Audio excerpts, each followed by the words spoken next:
Настало время менять резину на зверюге, потому что та, которая прилагалась в комплекте при покупке, ну, ни на что не годится. И первые заработанные деньги я пускаю в обновление покрышек. Что ж, сейчас посмотрим, сколько это стоит в Америке.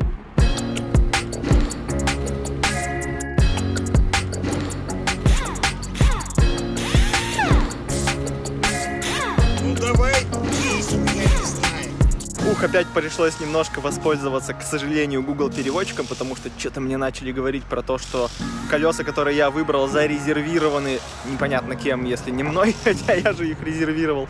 И они могут предложить другие за ту же цену. Ну, собственно, я посмотрел отзывы. Колесо такое же, какое я изначально хотел, с белой полоской, просто оно было чуть-чуть дороже. Ну, предложили по той же цене, окей, попробуем сейчас.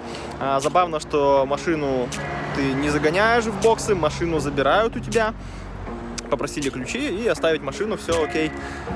Поля пока пошла внутрь, там у них кафешка, грубо говоря. Я на улице снимаю для вас. Немного материала, внутри тепло, на улице холодно, вот мы в куртках. Сейчас посмотрим, как все пройдет, за сколько управятся. Приняли ровно вовремя, в 9 утра.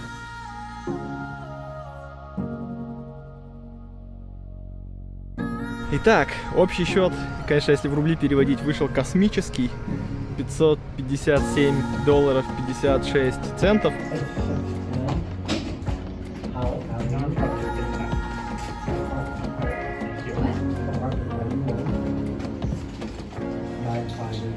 Из них, между прочим, вот забавно то, что здесь прям так отдельно пишут налоги, я их даже, ну, я все расходы, все доходы учитываю в приложухе. Я прям сделал отдельную категорию налоги, потому что мне стало интересно, сколько я налогов плачу, потому что они здесь удобно вынесены в каждом чеке.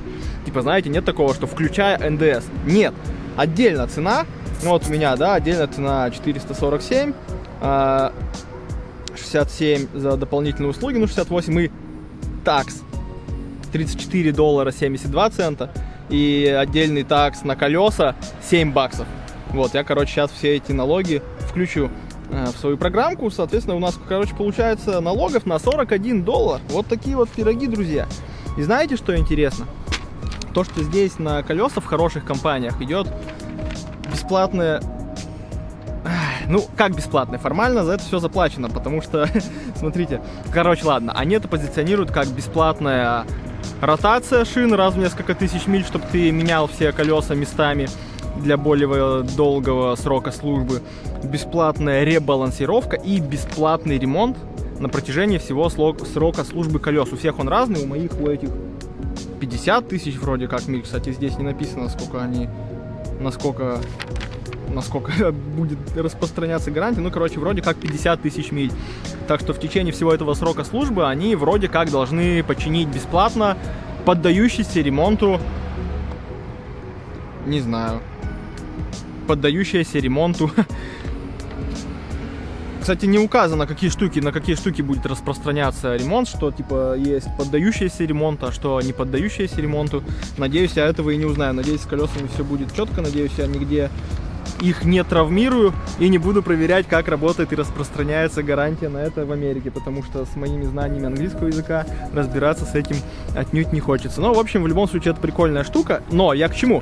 Я к тому, что они это позиционируют как бесплатное, но смотрите, я считаю, что это включено в стоимость, в моем случае, $67.96. Wheel Spin Balance, ну, грубо говоря, балансировка. По сути, на сайте вроде как было написано, что монтаж, балансировка почти $68.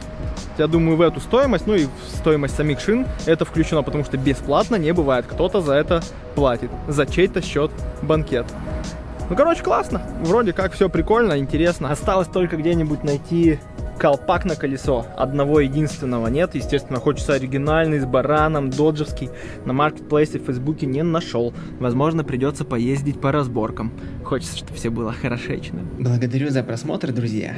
Скоро увидимся. Чао.